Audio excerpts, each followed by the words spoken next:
और दिल्ली में जो सरकार बैठी थी सोचने पर मजबूर हो गई कि उत्तराखंड से क्या आवाज आ रही है, उस आवाज को सुनने के लिए मजबूर हुआ। आपने देखा होगा खटीमा कांड हुआ, मसूरी कांड हुआ और मसूरी में भी 6 लोगों ने शहादत दी। इसलिए उस शहादत को नमन करते हुए आज हम अपने शहीदों को याद करते हैं।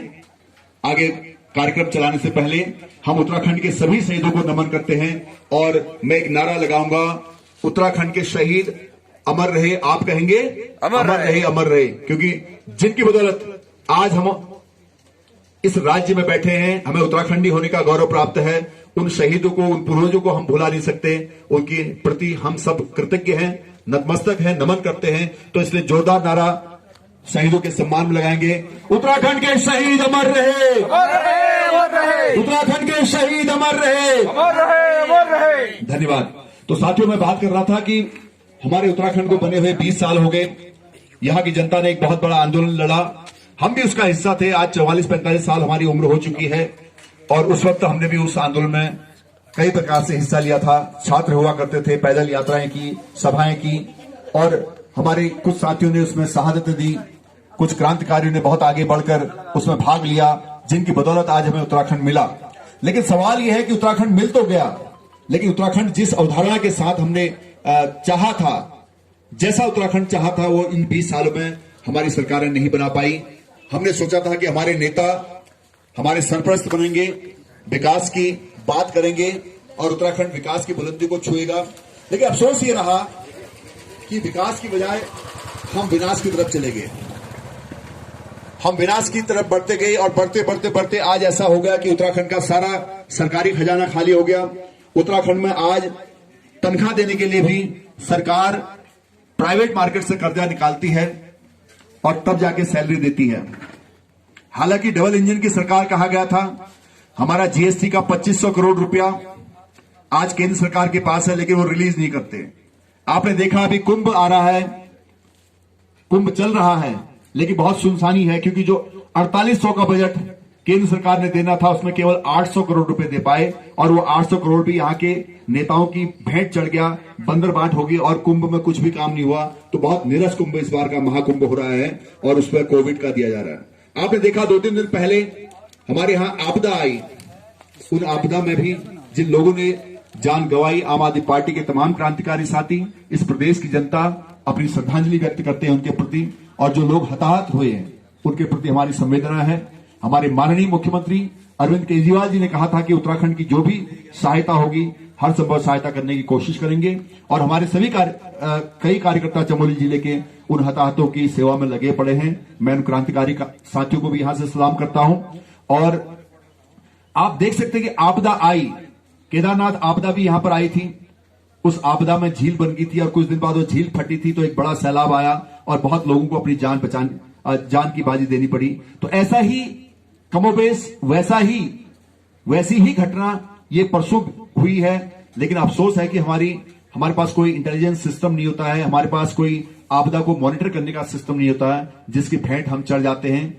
और ये बड़ी दुख की बात है कि हमारे मुख्यमंत्री को भी उसकी सूचना सोशल मीडिया के माध्यम से पता चलता है। जब फेसबुक पर किसी ने लाइव स्ट्रीम किया, किसी सज्जन ने, तो तब जाके मुख्यमंत्री जी को पता चल रहा, तब जाके शासन प्रशासन जग रहा है हमारा कि वहां पर आपदा आ चुकी है। तो ऐसे शासन प्रशासन यहां पर चल रहा है। आज हमारे मुख्यमंत्री जब रेटिंग आई, जब भारतवर्ष के पूरे मुख्यमंत्री की जब रेटिंग आई, तो हमारे मुख्यमंत्री सबसे लास्ट में निकले, यानी कि उन्होंने सबसे खराब मुख्यमंत्री की प्रतियोगिता में सबसे प्रथम स्थान प्राप्त किया। तो ऐसी विजनलेस सरकार आज उत्तराखंड में चल रही है, तो बदलाव कैसे आएगा? तो आम आदमी पार्टी इस बार एक विकल्प के रूप में उत्तराखंड की जनता के सामने है और हम सब उत्तराखंडी मिलके, मुझे उम्मीद है इस बार उत्तराखंड की जनता आम आदमी पार्टी के साथ मिलकर अपने उम्मीदों की सरकार बनाएगी और जनता की सरकार बनाएगी, न कि इन राजनीतिक दलों की सरकार।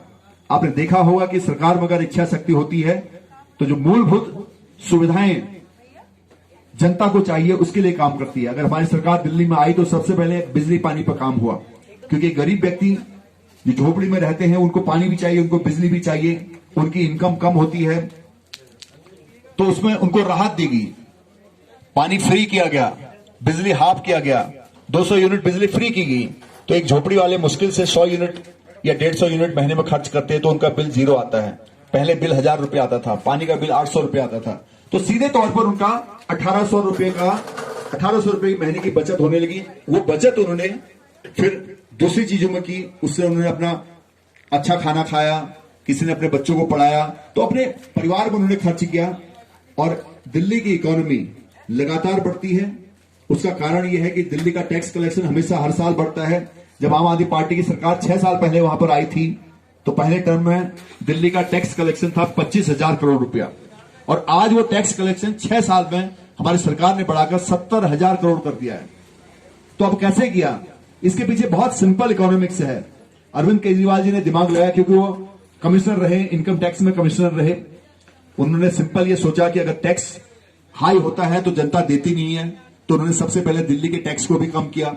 उन्होंने देखा कि जनता के जेब में अगर पैसा होता तभी वो खर्च करती है। आज अगर मेरे जेब में पैसा नहीं होगा, ये दुकानें यहां पर है, मेरे लिए कोई इनका कोई महत्व नहीं होता। अगर मेरे पास पैसा होगा, मैं इस दुकान में भी जाऊंगा, उसमें भी जाऊंगा, उसमें भी जाऊंगा, कुछ घर के लिए भी ले जाऊंगा, तो दुकानें भी चलेंगी और मेरा भी चलेगा। तो मेरी जेब में जब पैसा ही नहीं है तो कहां से आएगा?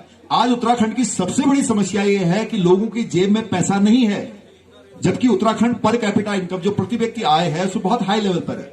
कई राज्यों से हम बहुत ज्यादा आगे हैं, कई राज्यों से हम बहुत ज्यादा प्रति व्यक्ति आय में बहुत ज्यादा है, लेकिन हमारे लोगों के पास पैसा नहीं है। उसका कारण यह है कि इस हिमालयी क्षेत्र के लिए जो भी पैसा सरकारों से आया, चाहे वो केंद्र सरकार हो, चाहे वो फॉरेन एड हो, जहां से भी पैसा आया, हमारे अधिकारियों ने, हमारे शासन प्रशासन ने उसको कागजों में घुमा दिया। वो अधिकारियों की जेब में गया, वो नेताओं की जेब में गया, और इनकम किसकी बढ़ी? गरीब आदमी की इनकम बढ़ी। इनकम बढ़ी गरीब आदमी की, किसमें? कागज में। और पैसा जेब में किसका गया? नेताओं के, अधिकारियों के। आज उन नेताओं के, अधिकारियों के अगर आप देखेंगे, देहरादून में 100 बीघा किसी की जमीन होगी, किसी की उधम सिंह नगर में जमीन होगी, किसी के बच्चे बाहर पढ़ रहे होंगे, किसी के यूपी में जमीन होगी। जो जहां का अधिकारी थे वहां उसने जमीन ले ली, अपनी प्रॉपर्टी बनानी, लेकिन हमारे लोगों को वैसे की वैसे छोड़ दिया। तो आज स्थिति यह होगी कि जो 3,000 करोड़ के कर्ज में उत्तराखंड हमें मिला था, वो 75,000 करोड़ के कर्ज पर पहुंच चुका है।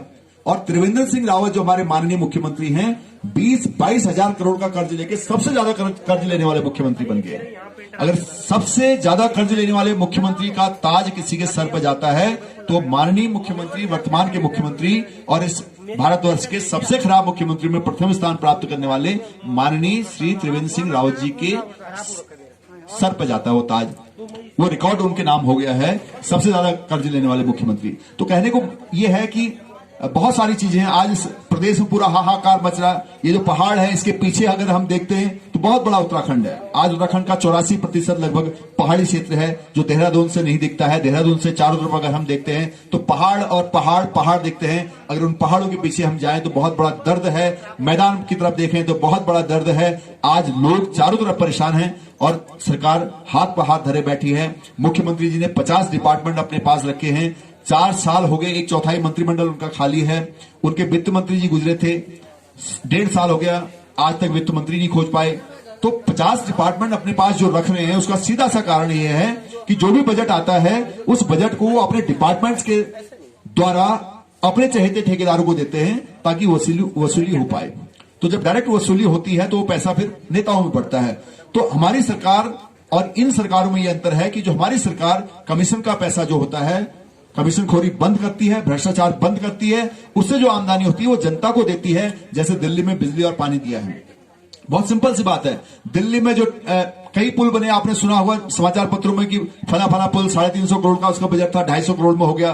कोई पुल 1000 करोड़ का था, वो 700 करोड़ में हो गया। उसका कारण यह है कि जब बजट बनाया जाता है तो बजट बहुत एक्स्ट्रा बनाया जाता है और उस बजट को फिर ठेकेदार को दिया जाता है, फिर ठेकेदार से उतना वसूली की जाती है। लेकिन हमारी सरकार ने उस बजट का असेसमेंट किया, मूल्यांकन किया कि मार्केट में कंक्रीट का रेट क्या है, लोहे का रेट क्या है, सीमेंट का रेट क्या है, लेबर क्या हो रही है, और जब उसको मिलाया गया तो 250 करोड़ में खत्म हो गया 350 का पुल। तो 100 करोड़ बचा, किसका 100 करोड़ कहां जाएगा? अब 100 करोड़ किसकी जेब में जाएगा? 100 करोड़ जनता को वापस आएगा।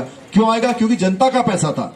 आप इन दुकानों में कुछ न कुछ खा रहे हैं, तो जो भी आ रहा है उस पर टैक्स हो रहा है। अगर आप एक कोल्ड ड्रिंक कोई लेते हैं, उस कोल्ड ड्रिंक पर एक सर्टेन टैक्स जा रहा है, वो टैक्स सरकार के खजाने में जा रहा है। आप टॉफी ले रहे हैं, आप कॉलगेट ले रहे हैं, आप कुछ भी आइटम जो यहां पर खा रहे हैं, दुकानदार भाई उसका टैक्स चुका रहे हैं, आप उसका टैक्स चुका रहे हैं, और वो जनता के खजाने में जा रहा है, सरकार के खजाने में जा रहा है। और सरकार का कर्तव्य होता है कि सत्ता का जो सार है, जो सत्ता का सार, जो जूस है, वो जनता तक भी पहुंचे, वो अंतिम व्यक्ति तक पहुंचे।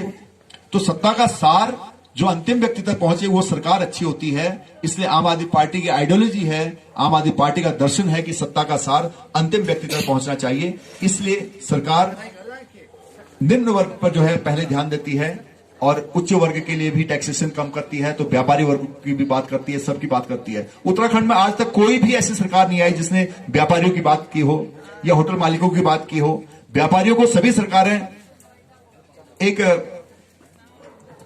केवल इनकम के सोर्स के रूप में देखते हैं, लेकिन ये नहीं देखते कि व्यापारी को कितनी परेशानी हो रही है, वो अपने कर्मचारी को तनख्वाह दे पा रहे नहीं दे पा रहे, या सरकार से उनको क्या सुविधा चाहिए, उनको देखे बिना व्यापारियों पर बहुत सारे टैक्स डाल दिए जाते हैं। जो रोजगार सर्जन करने वाले लोग हैं, जो रोजगार क्रिएट करने वाले लोग हैं, जो एम्प्लॉयमेंट क्रिएट करते हैं, अगर उन लोगों को आप दबाव में डाल देंगे तो वो फिर अपना काम ढंग से नहीं कर पाएंगे। अगर उनको सुविधाएं दी जाएंगी तो लोगों को, अपने स्टाफ को भी अच्छी तरह से रख पाएंगे और बहुत अच्छा काम कर पाएंगे और अच्छे लोगों को भी ला पाएंगे। तो एक उससे इकोनॉमी बूस्ट होगी, इकोनॉमी डेवलप होगी। तो हमारी सरकारों ने कभी भी हमारे रिसोर्सेज पे ध्यान नहीं दिया कि उत्तराखंड इतना साधन संपन्न है कि अगर हम अपने रिसोर्सेज को सही तरीके से इस्तेमाल कर लें तो उत्तराखंड इस देश का सबसे अमीर राज्य बन सकता है। हमारे पास हाइड्रो पावर है, इतना बड़ा सोर्स है पूरा, लेकिन हमारी परसेंटेज उसमें है ही नहीं। क्योंकि जब उत्तराखंड मिला था तो इतने संशोधन भारतीय जनता पार्टी की सरकार ने करवा दिए कि हमको कुछ मिला ही नहीं। और हमारे नेता उस वक्त चुप रहे। अगर हमारे नेता बोल दिए होते, जैसे छत्तीसगढ़, जैसे झारखंड बना हमारे साथ, छत्तीसगढ़ भी बना, तो उन्होंने मना कर दिया था। उन्होंने कहा कि हम संशोधनों के साथ अपने राज्य को नहीं लेंगे, हम अपने राज्य को जैसे हमने मांगा था वैसे ही लेंगे। लेकिन उत्तराखंड के नेता चुप रहे। उन्होंने जैसे राज्य भारतीय जनता पार्टी ने उस वक्त दे दिया, सरकार उनके केंद्र में थी, वैसे ही राज्य उन्होंने ले लिया। और आज फिर कभी कांग्रेस, कभी भाजपा, फिर कांग्रेस, दल बदल करके जो आ रहे हैं, अदल बदल करके आ रहे हैं। वैसे हालांकि अभी तो कांग्रेस और भारतीय जनता पार्टी की मिक्स सरकार यहां पर चल रही है, क्योंकि आपने देखा होगा चुनाव से पहले 13-14 विधायक कांग्रेस से टूटकर भाजपा में आ गए थे। आज मुख्यमंत्री भाजपा के हैं और मंत्री कांग्रेस के हैं। तो दोनों ही पार्टियां अंदर से खाने एक हैं, दोनों ही मिलकर लूट रहे हैं, उत्तराखंड को खोखला कर रहे हैं और हर साल कई करोड़ का कर्ज हमारे पर चढ़ा रहे हैं। तो मैं ज्यादा बात न कहकर आपसे ये कहना चाहता हूं कि उत्तराखंड जो एक बहुत खूबसूरत प्रदेश है, आज आप मसूरी की हालत देख लेते हैं, इसके मास्टर प्लान पर कोई काम नहीं हुआ, ट्रैफिक की व्यवस्था यहां सुधारी नहीं गई है, यहां पर टूरिस्ट आते हैं, उनको कई प्रॉब्लम होती है। आज इस पूरे मसूरी क्षेत्र में एक हॉस्पिटल नहीं है। अगर किसी व्यक्ति को कोई भगवान न करे कोई प्रॉब्लम आती है तो इस पूरे मसूरी में जो 40-50 हजार लोग यहां पर रहते हैं, उनके लिए एक हॉस्पिटल नहीं है। यहां पर एक हॉस्पिटल है केवल, वो रेफरल सेंटर है। अगर आप वहां पर जाएंगे तो आपको इंजेक्शन भी नहीं लगाया जाएगा। अगर आप जाएंगे तो 100-200 रुपए आपसे ले लिया जाएगा, कुछ से कुछ लेके आपको इंजेक्शन लगा दिया जाएगा, उसके बाद आप आगे रेफर कर दिया जाएगा देहरादून की तरफ। तो कहने का मतलब यह है कि हमें आज समझना है कि आज की आवश्यकता क्या है। आप लोगों तक मेरी आवाज पहुंच रही होगी, बहुत दुकानदार भाई भी सुन रहे हैं, लोग भी सुन रहे हैं, मैं दूर तक जहां मेरी नजर पहुंच रही है, मैं सभी से करबद्ध निवेदन करना चाहता हूं कि उत्तराखंड बदलाव के कगार पर है। आम आदमी पार्टी एक विकल्प है और आपने एक बार अगर आम आदमी पार्टी को चुन लिया तो मुझे नहीं लगता कि फिर किसी भी तरफ देखने की जरूरत पड़ेगी, भारतीय जनता पार्टी और कांग्रेस की तरफ फिर कभी भी देखने की जरूरत नहीं पड़ेगी। आज जो पूरे देश में जो राजनीति है, नई राजनीति, आम आदमी पार्टी ने जो काम की राजनीति शुरू की है, इन सरकारों को भी बोलने पर मजबूर कर दिया है और सरकारें अब बोल रही हैं। आपने देखा होगा कि जब से आम आदमी पार्टी ने ये ऐलान किया है कि आम आदमी पार्टी उत्तराखंड में चुनाव लड़ेगी, तब से आपने देखा होगा कि सभी दल बोल रहे हैं हम भी पानी फ्री देंगे, हम भी बिजली फ्री देंगे। तो आज तक आप कहां थे? तो कम से कम इतना तो डर आप में पैदा हुआ कि आपने ये माना कि जनता को जनता का हक देना चाहिए। आप उनको मुफ्त कुछ नहीं दे रहे, क्योंकि जनता का हक है। बिजली, पानी मूलभूत आवश्यकताओं में आता है, मूलभूत आवश्यकताएं देना सरकार का काम है, क्योंकि जनता टैक्स दे रही है। तो जनता को टैक्स का भुगतान वापस करना पड़ेगा किसी न किसी रूप में, और वो करना चाहिए। क्योंकि हमारे यहां आप देखते हैं कि पानी फ्री है हमारा पूरा, लेकिन हमारे पास एक भी गैलन पानी निकालने की पावर नहीं है। पूरा जितने भी जलबोर्ड हमारे शारदा, गंगा, यमुना जलबोर्ड सारे गिरवी रखे हुए हैं और प्रदेशों पर।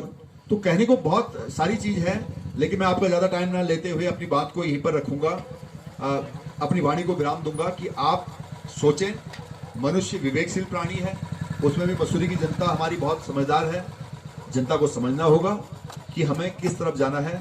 अगर हमें उत्तराखंड को बचाना है तो आम आदमी पार्टी को लाना पड़ेगा। आम आदमी पार्टी जैसी सरकार यहां होनी चाहिए। अन्यथा अगर लुटता रहेगा कांग्रेस भारतीय जनता पार्टी रहेंगी तो कभी भी यहां का विकास नहीं हो सकता। पिछले 20 सालों से आप देख रहे हैं। इसलिए मसूरी लाल टिब्बा की जनता, जहां तक मेरी आवाज जा रही है, मेरी सबसे करबद्ध प्रार्थना है कि आप विचार करें। और आम आदमी पार्टी को पूरा प्यार उत्तराखंड की जनता दे रही है और मुझे पूरा उम्मीद है इस वक्त कि उत्तराखंड की जनता अपने उम्मीदों की सरकार बनाएगी 2022 में और उत्तराखंड की बर्बादी के लिए जिम्मेदार भारतीय जनता पार्टी और कांग्रेस की जमानत जब्त करेगी। बहुत बहुत धन्यवाद सुनने के लिए।